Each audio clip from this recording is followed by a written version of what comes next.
Bonjour les flammes. Bonjour les petites flammes qui brillent. Bonjour monsieur mon amour. Bonjour mademoiselle ma chérie. Vous allez bien? Oui, bien et vous? Oui, très bien. Alors aujourd'hui on a un sujet tous les sujets nous tiennent à cœur, mais celui-là nous tient vraiment à cœur. Et on voudrait parler de l'alchimie dans la flamme jumelle. Oui, qui est essentiel parce que c'est quand même le thème, je dirais, de notre alliance. Aor, alchimie de l'âme. Donc on va ici vous révéler, je dirais la quintessence, c'est chaud. Ouais. La quintessence, vraiment le cœur du cœur en fait de notre pratique. En tant que praticien, en tant que thérapeute, mais évidemment ce qui nous a propulsé, aidé, vectorisé, soutenu dans le cadre de la réunion en fait Alors, de notre flamme une. alors voilà, c'est fondamental. Pardon, mais c'est ce qui est fondamental. Enfin, je voulais juste faire une petite nuance par rapport à C'est ton truc, hein? l'ancienne. C'est ton truc. Ouais. Tu l'aimes bien. Ouais. Dans l'autre vidéo, on a un petit peu. Introduit? Oui, non, enfin, je voulais parler qu'on est rentré un peu dedans, là, tout ce qui est les systèmes de pensée, etc. Et c'est pour ça qu'on veut parler de l'alchimie. Je voulais juste simplement nuancer. Je voulais dire que le travail mental fait partie des purifications intérieures qu'on trouve en alchimie. C'est un des plans à purifier. Mais la problématique, et pour ça je vais plonger légèrement dans l'histoire de l'alchimie, un tout petit peu, la problématique reste la même à l'heure actuelle. Qu'est-ce qui s'est passé pour l'alchimie? Pendant que l'hégémonie de l'Église catholique en Europe, seule l'Église avait le droit de parler de Dieu et seule l'Église était intercesseur entre l'homme et Dieu. Ils avaient créé une dogmatique qui a enfermé l'humanité dans un obscurantisme qui a duré des centaines d'années. Donc les alchimistes, eux, cherchaient un sens profond à la vie, à l'unité, à l'intelligence universelle, à la vie. Et le dogme catholique qui imposait et qui avait lancé et qui lancera bientôt tout ce qui est l'inquisition, c'est-à-dire la destruction de toutes les pensées différentes du dogme, a fait en sorte que l'alchimie est devenue comme une voie souterraine, secrète et cachée. Dans alchimie, on en a déjà parlé, on a al qui est un substantif qui représente aleph et lamed, qui est vraiment la reliance à al, qui est un mot qui veut dire Dieu, entre autres. On trouve ce al. On s'est appelé Le vivant, l'unité. La force. On en a beaucoup parlé, ouais, et ça c'est essentiel. Et aussi par exemple pierre philosophale, comme on disait tout à l'heure, philosophale, donc pas pierre philosophique, mais pierre philosophale, c'est vraiment une pierre qui amène à Dieu d'une certaine manière. Pour les alchimistes, donc, il était devenu, presque dangereux d'exprimer qu'il cherchait Dieu, parce que le dogme catholique se disait seul dépositaire de cette connaissance. Donc c'est pour ça que c'est devenu si secret, si caché, si enfermé dans des symboles complètement incompréhensibles si jamais on n'est pas initié. Parce qu'il ne voulait vraiment pas il voulait pas aller au bûcher tout simplement. Donc voilà pour une toute petite histoire, et c'est pour ça qu'on avait eu cette réaction avec ce que j'appelle le matérialisme psychologique, qui fait de l'humain une espèce de matérialité, disons, psychologique, et que ça. C'est pour ça qu'on a un petit peu scudé, pour reprendre certains termes, ces voies qui ne prennent pas en considération la possible unité transcendante, qui ne prennent pas en considération le grand mouvement de vie du vivant. On parlait de ça dans la vidéo de l'ego à l'âme. Oui, et sur la foi aussi, on en a parlé un peu.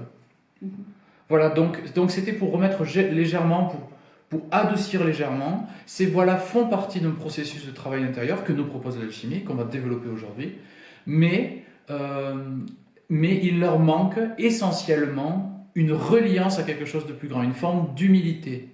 Passer de cet individualisme à l'individuation, dont parlait Jung, c'est-à-dire être un être complet et verticalisé. Pas juste un être mental qui agit selon les bons vouloirs de ses désirs. Voilà, c'était la petite introduction. Boum. Un petit peu. Bon, alors j'aime bien te découvrir dans ta forme carrée, vraiment structurée. Plutôt yang du coup. Alors moi un peu plus ronde aujourd'hui. Je dirais qu'on a décidé de parler de la chimie en deux étapes. D'abord l'introduction plus théorique, pour les personnes qui ne savent pas encore ce qu'est la chimie, ni même la pierre philosophale. Et dans une deuxième partie, c'est une des structurations sur base des 7 niveaux de l'aide, les 7 chakras, qui est une des traditions ancestrales que nous avons suivies pour justement travailler en profondeur sur ces 7 niveaux de l'être, alchimiser en profondeur ces 7 niveaux de l'être. Et on vous explicitera cela dans une deuxième partie, une deuxième vidéo. Alors on commence par expliquer en tous les cas comment nous utilisons l'alchimie au quotidien. Je dirais même que nous sommes devenus alchimie par nous-mêmes, parce que l'alchimie c'est une quête effectivement au quotidien, mais en même temps elle est tellement intégrée, c'est comme la méditation. On peut pratiquer la méditation, on peut devenir méditation également, notre vie peut devenir méditation. Nous sommes en train de devenir méditation, parce qu'on médite énormément, mais également alchimie. Donc, comment opère en fait cette transmutation? Que faire? Moi, je propose peut-être que tu parles de la théorie et j'expliquerai cette théorie associée, je dirais, au travail énergétique, si c'est OK pour toi. Superbe. On ne s'est pas concerté avant, donc... Superbe, non, c'est un excellent choix. Donc, l'alchimie est un art de transmutation. Très longtemps est resté caché cette sagesse, et comme je l'expliquais en entrée, car c'était devenu une protection pour éviter l'Inquisition. On n'est plus dans l'heure de l'Inquisition, mais l'humain a quand même gardé en lui les blessures de cette période assez sombre de l'histoire, dans laquelle la possibilité de se relier au divin était devenue une forme de carcéralité religieuse. À l'heure actuelle, donc, dans notre société hyper matérialiste, parler d'alchimie, c'est aussi lui redonner un souffle à l'esprit dans ce monde. Donc l'alchimie est une voie de transmutation de ce qu'on appelle le subjectum artis. Le subjectum artis, c'est le sujet de l'art, pour traduire, qui est tout simplement la matière première. Alors, il existe 2 types d'alchimie. Il y en a une opérative indirecte et une opérative directe. C'est très simple. On parle d'alchimie humaine ici. Alchimie humaine, voilà. Donc, dans l'alchimie, nous avons soit nous utilisons un objet extérieur, par exemple la matière, le plomb par exemple, qu'on cherche à transformer en or, ou n'importe quelle activité de notre vie extérieure à nous, et en travaillant sur cette activité à l'extérieur de nous, avec cette facilité, donc c'est une forme d'art, nous pouvons par purification de cette activité, nous purifier nous-mêmes. C'est toujours un travail de résonance, on appelle ça la résonance de la pierre. La pierre philosophale étant en devenir, on a une pierre qui est grossière au début. Cette pierre-là, donc, qui est extérieure, donc c'est la voie extérieure, disons, on va changer un tout petit peu les termes exprès pour que ce soit plus simple, la voie extérieure, mais qui renvoie quand même à une voie intérieure, parce qu'on dit que plus on purifie la pierre, notre activité, nos sentiments, nos émotions, nos pensées dans nos activités, voilà, plus notre activité est faite avec une forme de pureté, plus nous devenons purs. C'est corrésonnant. Ça, c'est une voie qui a été finalement peu utilisée, même si beaucoup de médecines, je pense au bain-marie par exemple, c'était une alchimiste, Marie, je ne sais plus comment elle s'appelait, qui a découvert comment cuire sans brûler en fait, en utilisant l'eau. C'était une révolution, et c'est une alchimiste qui l'a trouvé. Donc, cette voie est une voie extérieure et elle est très intéressante. C'est par exemple la méditation objet dans la tradition de méditation. On médite sur un objet extérieur. Mais toutes les voies alchimiques sont en vérité, au fond, des voies spirituelles. C'est ce qui a été un petit peu oublié et tellement caché que oublié. En fait, c'est une voie de transformation de nous-mêmes. Et ce qu'on appelle le subjectum artis, c'est notre intériorité et notre monde intérieur.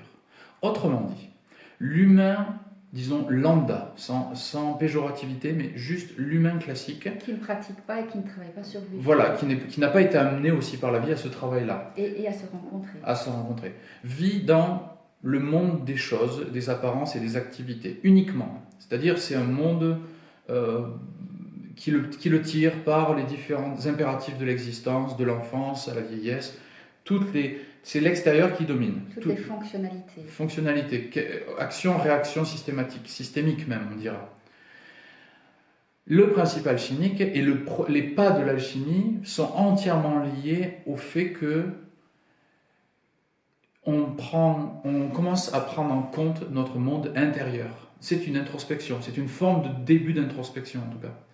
Donc il y a des alchimistes qui ne se savent pas alchimistes parce que naturellement ils sont plus introspectifs, plus contemplatifs et sont déjà dans ce travail en fait de connexion avec eux-mêmes dans leur profondeur. Mais l'alchimie ne s'arrête pas là, ce n'est pas juste cette rentrée à l'intérieur, mais bien le travail intime de tout ce qui s'appelle ombre quand ce n'est pas conscientisé à l'intérieur de nous.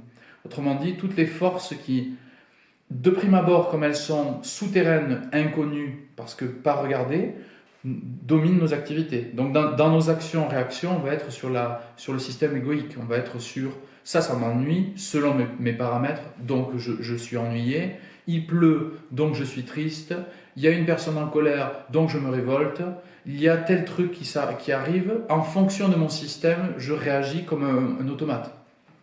Dans le principe alchimique, le but de l'alchimie est de transmuter cette matière première en nous, donc toutes nos émotions, nos sentiments, tout ce qu'on rencontre à l'intérieur de nous, c'est une infinité, en utilisant une forme de prière qu'utilisaient les alchimistes, qui n'est pas une prière comme dans la religion, mais qui est une prière pure. On appelle ça la voie pure dans l'albédo. C'est une prière de reliance avec quelque chose qui au début n'est pas connu en tant que tel, mais quelque chose qui nous dépasse, quelque chose de laquelle on a une intuition et qui serait une unité, une conscience qui pilote un petit peu tout ça. Et tout le travail de l'alchimiste est d'amener toute cette matière à la conscience par cette reliance à cette dimension plus grande que nous. Et ainsi, donc, il fait donc de cette matière première de l'or, donc de la lumière de conscience, qui peu à peu l'amène à une intériorité de plus en plus pure, claire, limpide, transparente à cette lumière à laquelle il se relie de plus en plus. Donc voilà, la voie alchimique, dans sa version extrêmement simple, là c'est vraiment une version très rapide. Hein. C'est l'œuvre d'une vie, certes, mais c'est même le dire comme ça, c'est le réduire à quelque chose de presque trop petit. L'alchimie, c'est aussi toute la vie qui est alchimique. Toute interaction est alchimique, tout est transformation, tout est transmutation permanente. Tout le système universel est un système, disons, alchimique. Donc, c'est un petit exposé, c'est une version extrêmement simple. L'homme, par la transformation de son intériorité, est amené à devenir pierre philosophale, autrement dit, atteindre l'harmonie en lui entre extérieur-intérieur, haut, bas, droite-gauche, matière-esprit, ombre-lumière. Tout ça doit s'équilibrer à l'intérieur de lui et au centre de lui-même, peut-être fleurir cette pierre philosophale. Voilà pour les indications du jour. Fleurir la pierre philosophale ou la rose. On dit la rose dans certaines traditions. La rose dans certaines traditions. Donc, atteindre cet équilibre, c'est également atteindre son unité. Et c'est finalement toute la quintessence de la flamme jumelle. C'est pouvoir, à travers ce processus, atteindre à cette unité. Donc, équilibre, unité, harmonie des polarités, yin-yang, harmonie du haut et du bas. En alchimie, on dit tout ce qui est en haut est comme ce qui est en bas. Je pense qu'on va faire toute une capsule sur la table d'émeraude. La table d'émeraude, c'est oui. On aime apporter les traditions et expliciter les codes alchimiques secrets. Les rendre un peu plus actuels et surtout libérer des carcans justement des sociétaux ancestraux.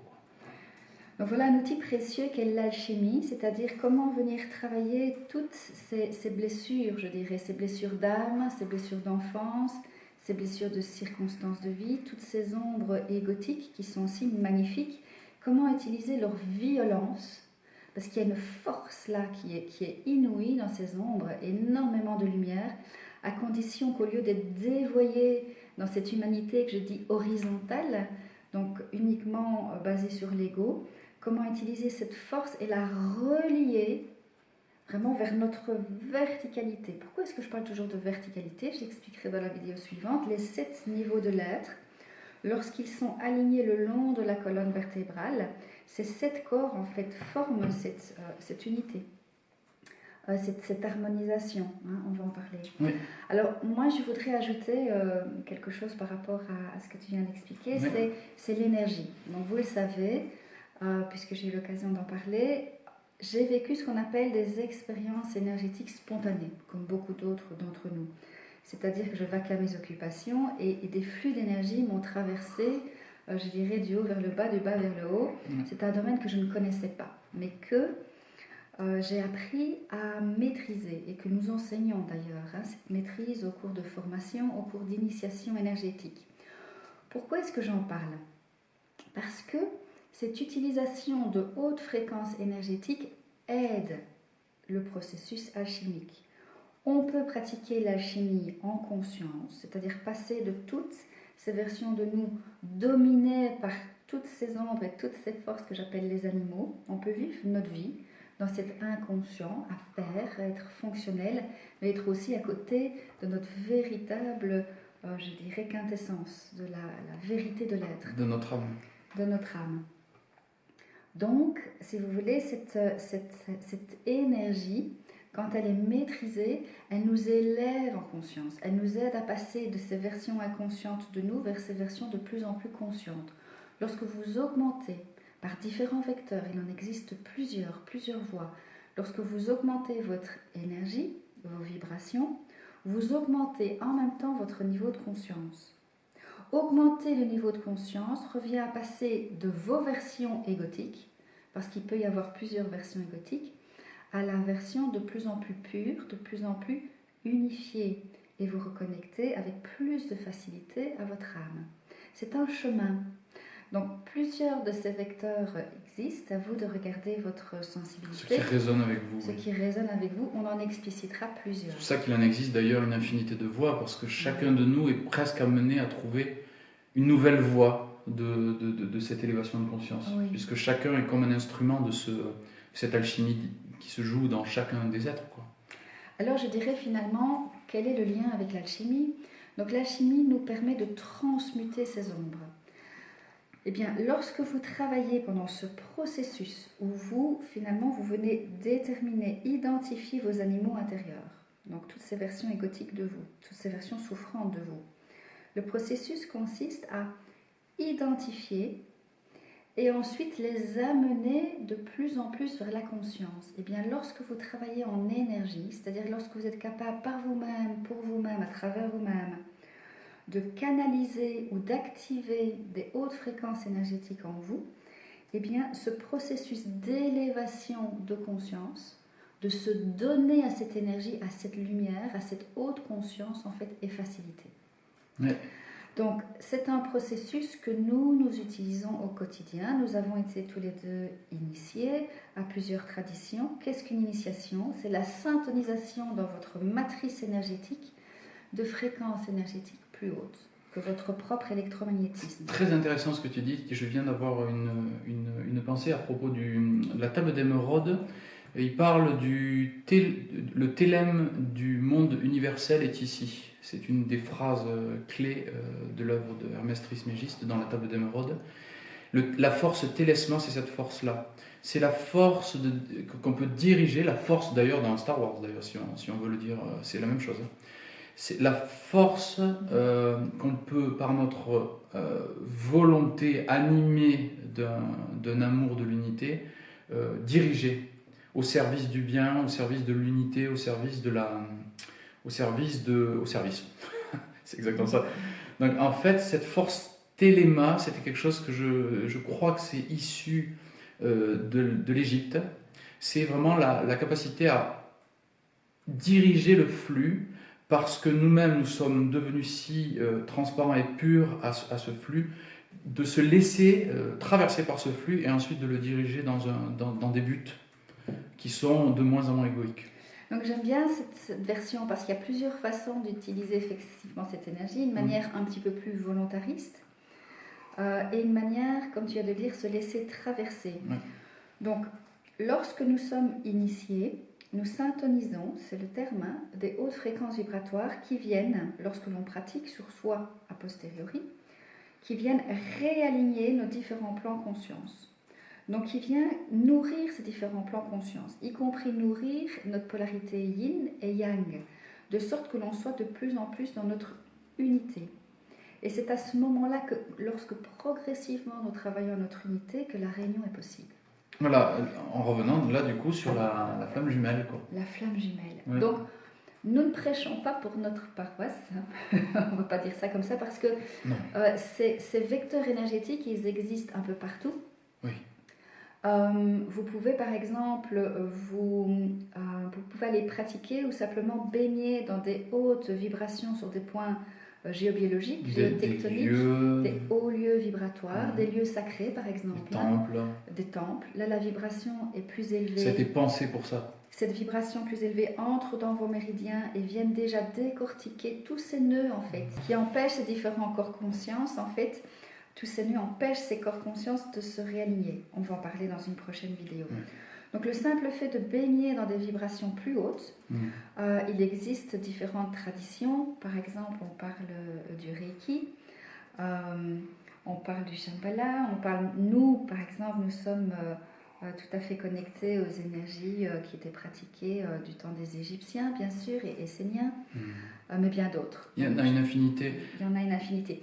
Juste simplement dire ceci, j'ai entendu que le Reiki ne fonctionnait pas avec la flamme jumelle. C'est pas ce que nous avons expérimenté. Donc je pense qu'il faut vraiment se dire ceci, que l'énergie universelle, en fait, elle est partout. Il y a plusieurs possibilités pour pouvoir capter, canaliser et activer cette énergie universelle. Entre Dao et moi, vous pensez que c'est du vide, mais en fait c'est rempli de cette énergie. Donc il existe plusieurs approches pour utiliser ces flux d'énergie et les utiliser pour un travail divino-humain, corps-esprit, qu'on va expliciter après. Et je pense que ce qui est important, c'est la pureté du canal qui canalise. Donc si vous allez voir un thérapeute, ce qui est important, c'est vraiment de s'assurer qu'il y a au sein de ce thérapeute suffisamment d'humilité et de travail intérieur et personnel pour que lui-même soit un canal pur. Ensuite, peu importe, je dirais, les approches, toutes se valent. Nous n'avons pas expérimenté, c'est pas qu'on ait pratiqué particulièrement le Reiki, parce qu'on pratique également le Reiki, mais pas que.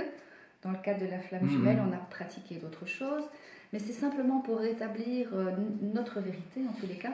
Ce qui va importer, c'est la même chose que n'importe quel instrument, c'est vraiment celui qui joue. J'ai toujours l'exemple d'ailleurs qui est très intéressant et qui peut aider systématiquement. J'ai toujours cette idée qu'avec un couteau, on peut blesser, ou alors on peut couper une tranche généreuse de pain pour donner à quelqu'un. Le couteau est neutre. C'est celui qui l'utilise qui en fait quelque chose, qui lui donne du sens en vérité. Donc, l'alchimie, pour boucler la boucle de cette première introduction à l'alchimie, ça consiste exactement et très simplement à cette purification. Elle consiste dans une première œuvre au noir, à aller dans les profondeurs et de regarder ce noir obscur qui, désorganisé, nous empêche de nous voir.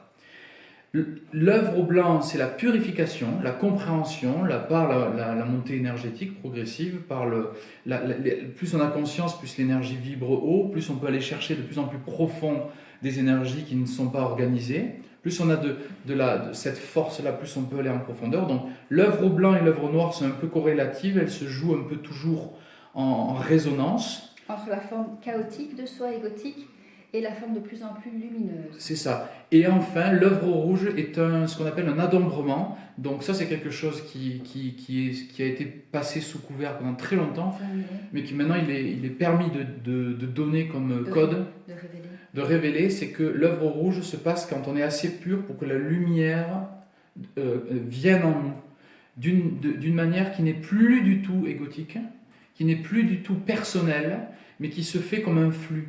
Et je voudrais... Qui n'est plus dévoyé à des fins personnelles. C'est ça. Pas uniquement. Donc on travaille sur soi, donc c'est personnel, mais en même temps on se met au service. Et il se passe un renversement à ce moment-là. L'œuvre rouge se passe au moment donné où on est assez pur pour pouvoir recevoir ça. Ce n'est pas c'est pas vraiment notre volonté, ça vient... vient nous chercher. Ça vient nous chercher, ça c'est certain. Et donc, tout ce processus de transformation qui mène donc à la pierre philosophale, qui est vraiment la révélation de qui nous sommes, est un travail de conscience, d'un potentiel qu'on a tous en nous, mais qui demande notre volonté d'une certaine manière, qui demande notre activité consciente, d'une manière ou d'une autre, pour enclencher le processus. Voilà.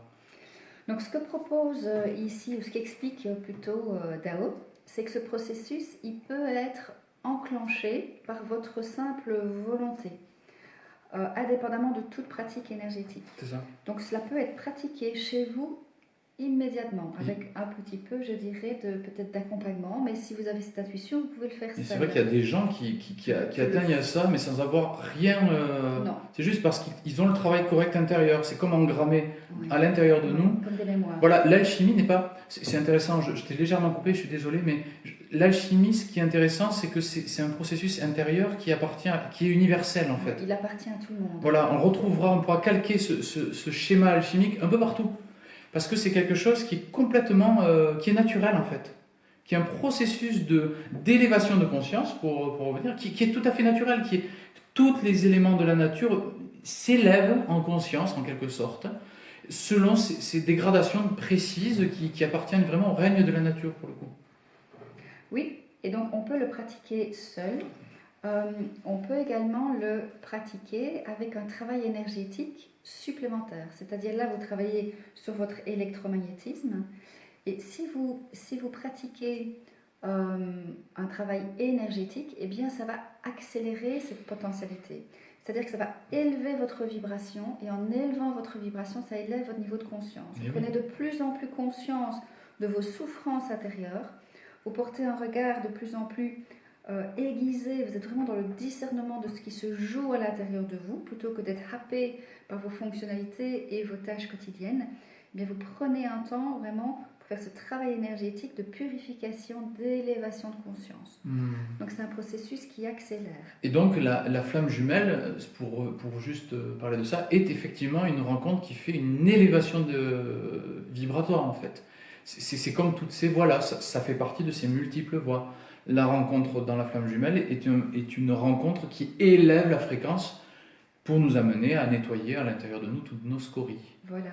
Et pratiquer en plus la chimie dans ce cadre-là, Oui. et la chimie énergétique, Oui. Ça accélère encore Voilà. plus ce travail. Plus, en tout cas, c'est ce que nous pratiquons. Voilà. C'est aussi ce que nous proposons à travers des soins énergétiques, Des accompagnements, à travers des ateliers. Également à travers des initiations pour que vous puissiez apprendre à canaliser l'énergie par vous-même, pour vous-même, des voyages initiatiques. Mais je dirais, nous ne sommes pas les seuls. Hein, donc on n'est pas en train de vous inciter, on vous renseigne simplement. Voilà. Il existe partout de très bons thérapeutes dans différentes traditions. Assurez-vous simplement de la pureté du travail sur eux-mêmes, pureté de leur canalisation, pureté du travail alchimique sur eux, pureté de leur pratique. Voilà, pureté de leur accompagnement. Voilà, pureté, peut-être ça sera le dernier mot du jour. C'est bien. Cette quête de pureté qu'on a probablement tous un peu en nous, à notre manière. Ouais. On vous remercie pour votre écoute attentive. Pour votre présence, pour tous vos messages. Oui, magnifique, ça nous nourrit, nous pour donne... tout votre amour, hein, parce que Ouais. on reçoit beaucoup de vibes d'amour. Merci beaucoup. C'est très gentil. On vous dehors. On vous dehors. Belle alchimie à vous, les petites flammes. À bientôt. Au revoir.